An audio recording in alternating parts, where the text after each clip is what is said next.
OK, we're going to begin with the Daily Mail, the biggest story of the day, Leo. So, I don't know if it's the biggest story, but it's certainly the most Daily Mail story. It's fantastic. So Oxfam, the charity, have brought out a new 92-page inclusivity guide telling their staff, how to use the language. Because, of course, if you're doing a job, the most important thing is reading a 92-page guide that redefines the common use of words. But apparently this was circulated internally for a long, long time. It's just been made public. Oh, right. That's what's happened. But it's pretty mad, isn't it? Some of this stuff, I'd love to read the whole thing, but just the excerpts that they've got here, a lot of people are focusing on the fact that mother and father, people are being told to replace that with the term parent. that kind of makes sense. Does it? Other terms... Well, yeah, but I can understand that. Sometimes, I don't understand it, but it's not, for me, it's not the worst thing. So the term pregnant women or people who become pregnant should be used instead of expectant mothers. Okay. In case, there's a man out there who's going to squeeze a child through his...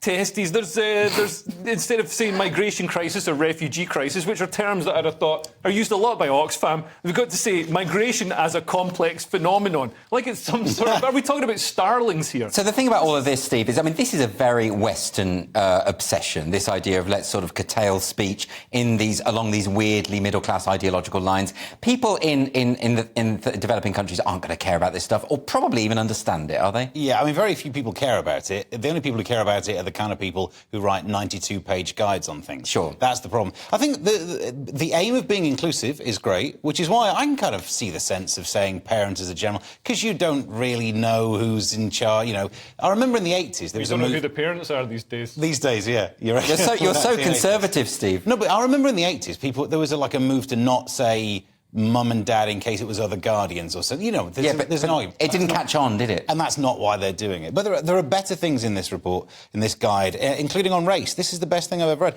The guidebook states that minority ethnic person should be used instead of ethnic minority person because it places the emphasis on ethnicity being a minority. Even if that's a good argument, your version does the same, doesn't it? Yeah. You've just swapped the words round. Yeah. And in fact, the current correct term for ethnic minority people is global majority, because, of course, across the globe, they're a majority, and it's white people who are a minority. Oh, no, but the critical race theorists won't like that, because they sort of depend on the victimhood idea. If you're suddenly the majority, that doesn't work anymore. Well, I guess you can still be victimised by a small amount. And some of the things, so the word headquarters should never be used because it implies a power dynamic that prioritises one office over another. In the context in which we work, the implication is very colonial, reinforcing hierarchical power issues and a top-down approach. Aren't all organisations, to a certain extent, hierarchical? Oxfam's not a completely flat organisation. I think they're stretching things out, but I don't think that's convincing. But there's all sorts of things, and I would question the idea that it's inclusive, because they're encouraging people to use phrases like cis,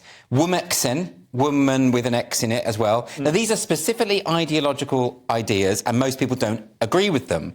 And the staff members, one staff member's already said they're terrified for their jobs because if they speak out against this nonsense, they might get in trouble. So it's not inclusive, it's the opposite. It's actually excluding most of their workforce. It's inclusive to the right people, to the chosen people. Right, it's OK. Excluding... It's like the other day we saw a girls' school sports team was banned from a tournament because they refused to play against the trans team. And they said, we're doing this because of inclusivity. And it's like, you excluded those girls. That's not being inclusive. It's the same thing here. A lot of people will find this very selective. othering. Yeah, very selective idea of what inclusivity means.